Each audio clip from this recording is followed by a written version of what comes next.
Peace, everyone. Thank you for joining me. Welcome back. If you are new, I am Zoena, aka ZuZuNatural. I'm the owner of Inner Outer Balance Crystal Shop, along with Cosmic Crystal Subscription Box. So if you are looking for crystals, I got you. Information is in the description below. Today we're going to do a crystal video. Last week we started the 7-part chakra series with the root chakra, crystals for the root chakra. So if you haven't seen that one, go ahead and pause this one or click off and go check that one out first. It's a little long, so hopefully you have 20 some minutes. This one shouldn't be as long, but today we're going to be talking about crystals for the sacral chakra.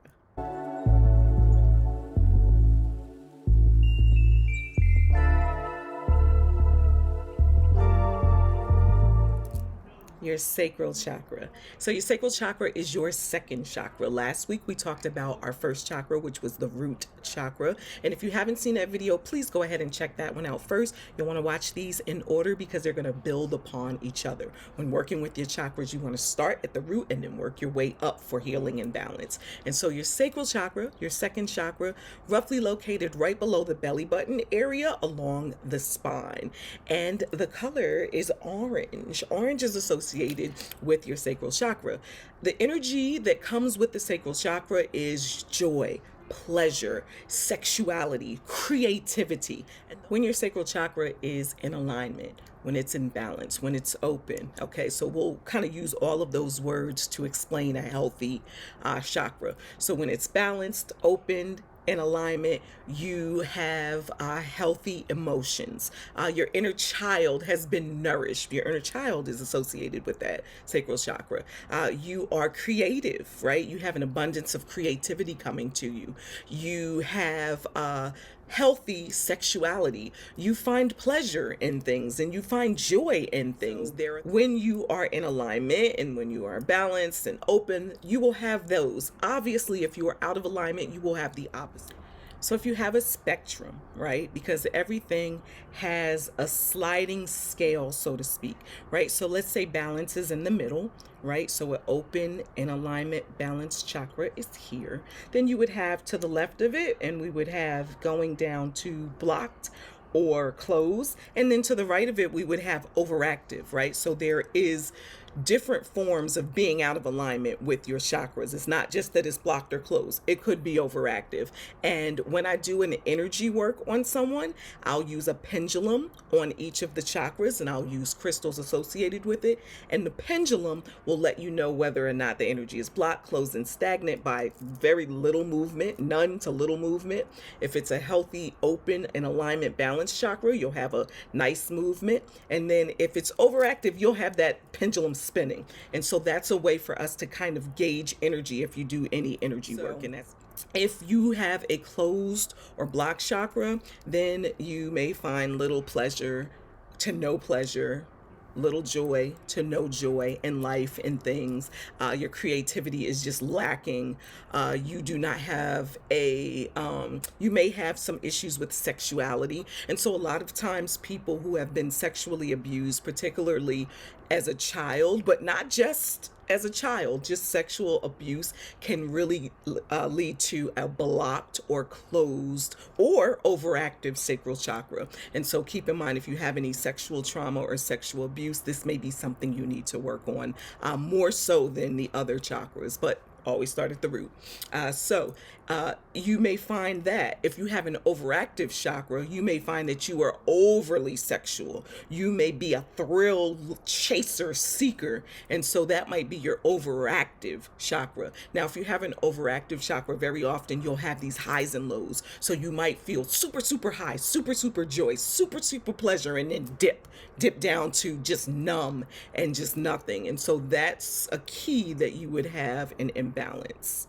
If you feel overwhelmed by your emotions on an ongoing basis, like you just can't handle emotions that come up, that might be a key that you have an imbalance in your sacral chakra. And I mentioned the sexual abuse or sexual trauma, but it's not just that. Also, if you have any sort of repression, so let's say you grew up very religious or within a spiritual system or culture that frowned upon sexuality, whether it be sex before marriage, or sex is dirty, or sexuality or sensuality is dirty. You might have these emotions and these feelings and these negative thoughts towards it, which are creating a blockage in the sacral chakra, which you're going to really need to work on.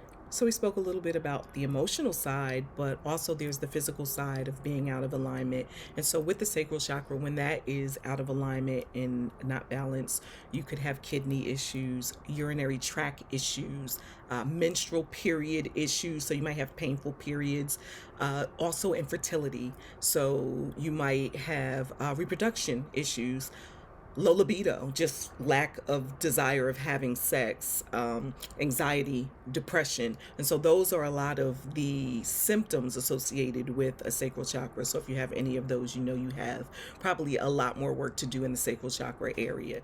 So there are a lot of ways to help bring your flow of energy into alignment. We have yoga. We have meditation. Obviously, your food, that's going to be like one of the first things, because we eat all the time, every day. So making sure you get proper nutrition. And there are specific foods that are associated with the chakras. So you might want to look into that as well. Your herbs, your essential oils, crystals, which we'll be talking about. But those are some of the things that you can put into play to be within balance, to be in alignment. And I like to put them all into play, not just one, but they all work well together. A couple of crystals associated with your sacral chakra. Here we have polychrome jasper. Polychrome jasper has these beautiful different shades, but this is associated with your sacral chakra, particularly the orange color. We have orange selenite.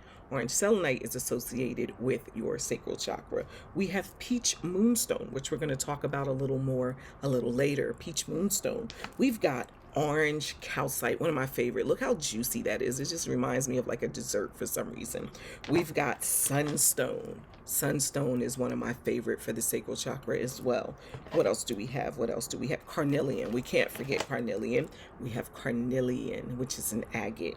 We've got sardonyx, which we talked about last week for the root, and we said that it was associated with multiple chakras. Well, we have sardonyx, and that's sardonyx. Leopardite, leopard jasper. Flower agate, one of my favorites. I'm wearing flower agate bracelets here. I have flower agate, I have carnelian, I have sunstone, and flower agate again. And so flower agate, leopard jasper. And last but not least, amber. So this is more yellow. So we will talk about, well, I'll show you this again for the sacral, but amber also comes in these orangey tones. And so in brown tones. And so we'll talk a little bit more about amber when we get into the sacral chakra crystals. So those are just a few, but keep in mind crystals that are going to be in that orange, peachy kind of family are going to be associated with the sacral chakra, typically as their primary chakra. They may be associated with another as a secondary or a third chakra, but the primary is going to be your sacral chakra. Carnelian. And so carnelian is the first crystal we're going to talk about. And let me show you a few versions of carnelian. Carnelian is an agate. Okay, so this is carnelian. This is a carnelian cube. This is also carnelian. It's carnelian. This is carnelian, and so we know it from that orange color. This is carnelian, and my bracelet has carnelian in it. And this is carnelian. This is dyed, okay, or heat treated, so it's enhanced in color.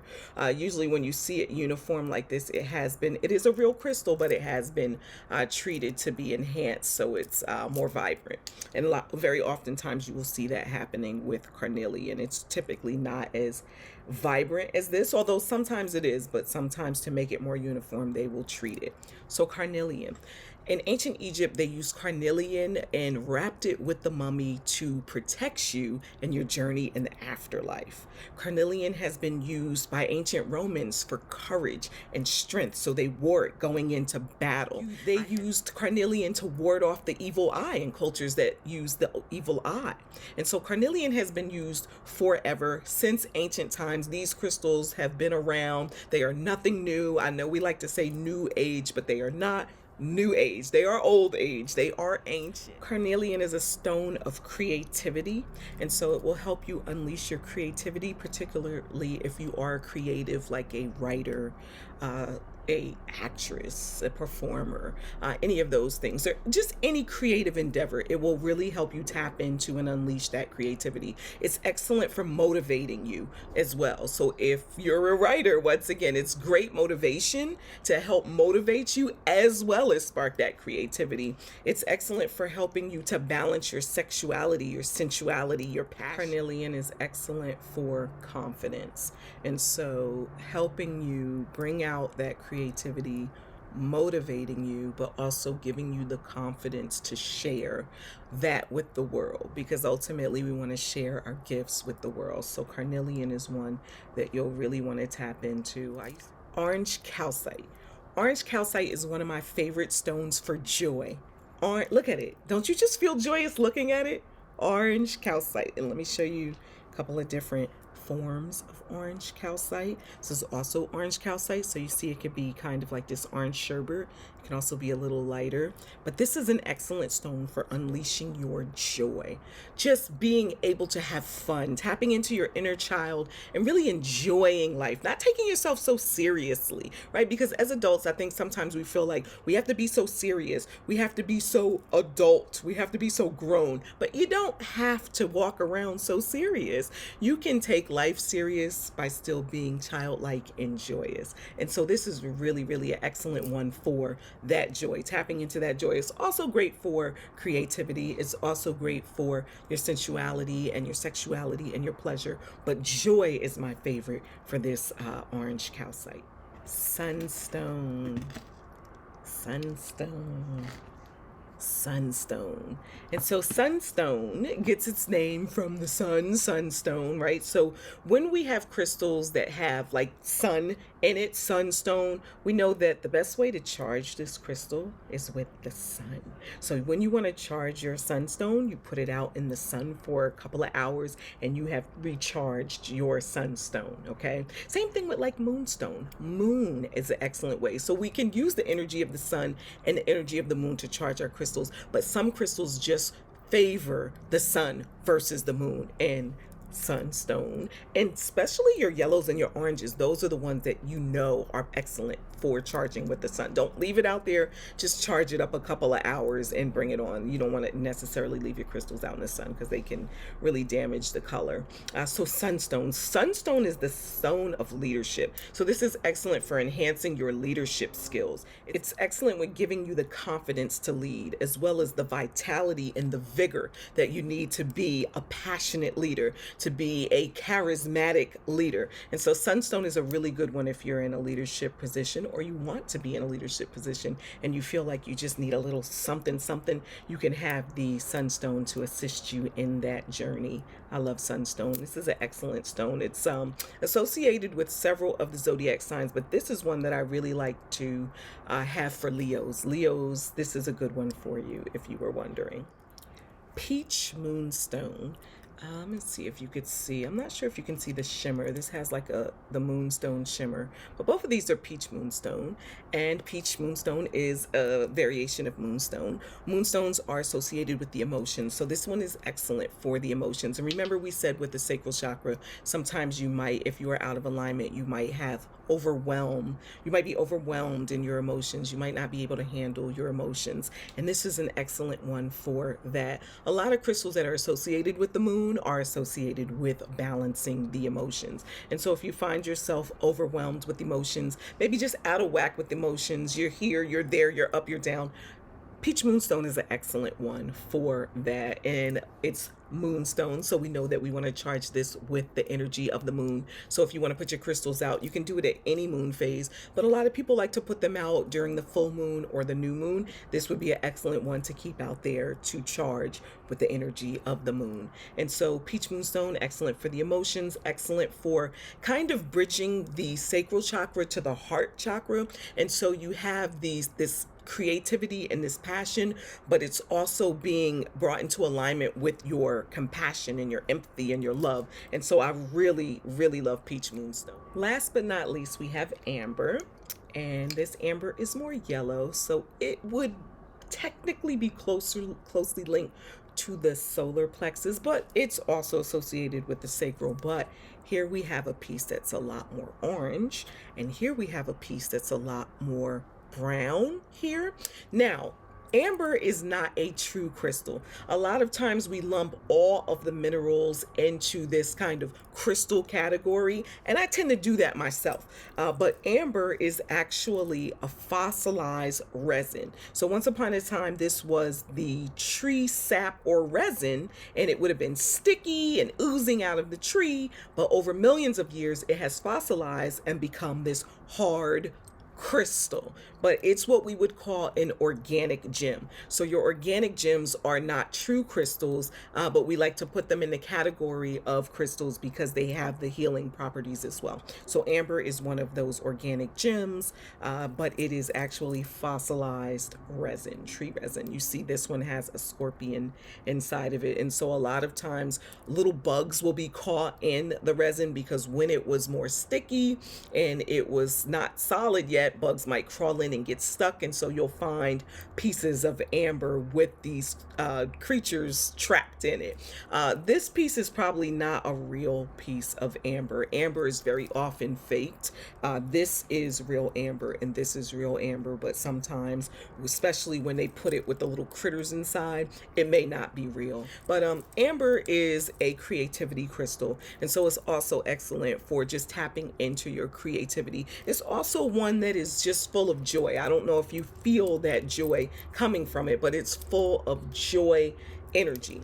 And so this is excellent for all of the things associated with the sacral chakra, your creativity, your passion, your sensuality. But my favorite is creativity for this one. And you'll find throughout lots of cultures, that especially ancient cultures, that you will find that they used to use amber to make jewelry, to make talisman for protection, to also make pottery and dishes. So before we leave, I just want to tell you some easy ways that you can use these crystals, because it's one thing to have the crystal, but what are you doing with the crystal? Now, I want you to know that there really is no wrong way to use a crystal. If you have a crystal and you just have it in your pocket, or you just have it on your dresser, or you just have it under your pillow, that is totally fine. If you want to be more intentional though, we can do that, right? And so I like to be a little more intentional with my crystals. So you can meditate with your crystals, right? And so you would just have the crystal. Let's take a piece of carnelian,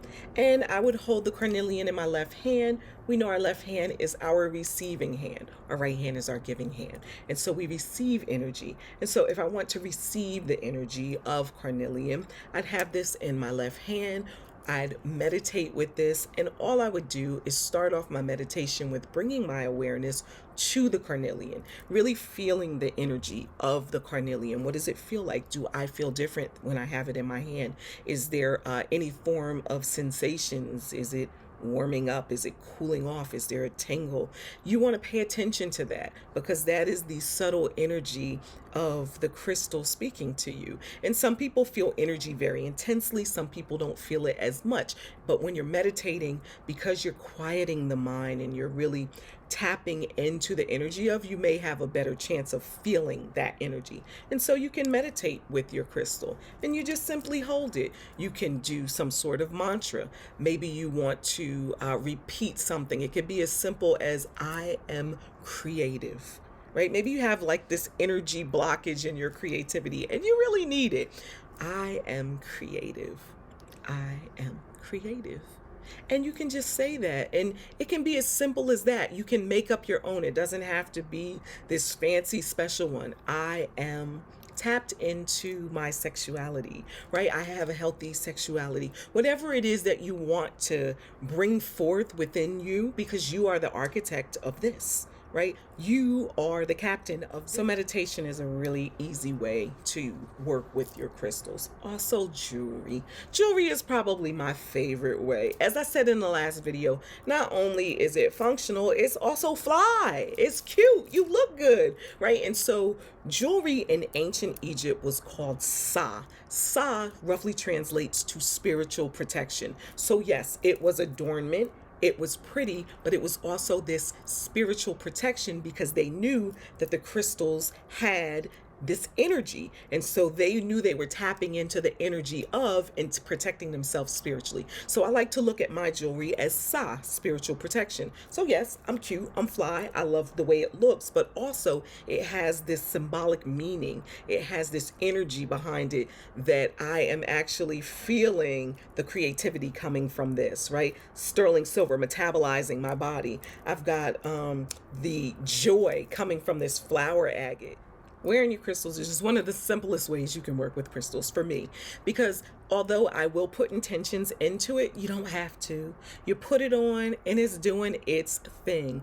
And if you, like I said, if you feel energy, you might realize that you feel a certain way when you have something on. For me, with these flower agates, I feel so good when I wear these flower agates. They have a feminine energy, and it just makes me feel so confident and feminine, compassionate and creative and joyous when I'm wearing these. And so I've been wearing these flower agates for months and months and months, and I really haven't been reaching for a lot of other crystals just because I'm really loving the way this feels, right? The energy of this is just really enhancing my being, and I love it. And so that's a wonderful way you can work with your crystals. Another way that you can work with your crystals is making a crystal grid on your body. You can also do this on someone else or have someone else do this to me. I provide this service for people. I'm a crystal healer, so that is one of the ways that I use crystals to heal for myself and others. And so you would take your sacral chakra crystal, for example. We could take this one.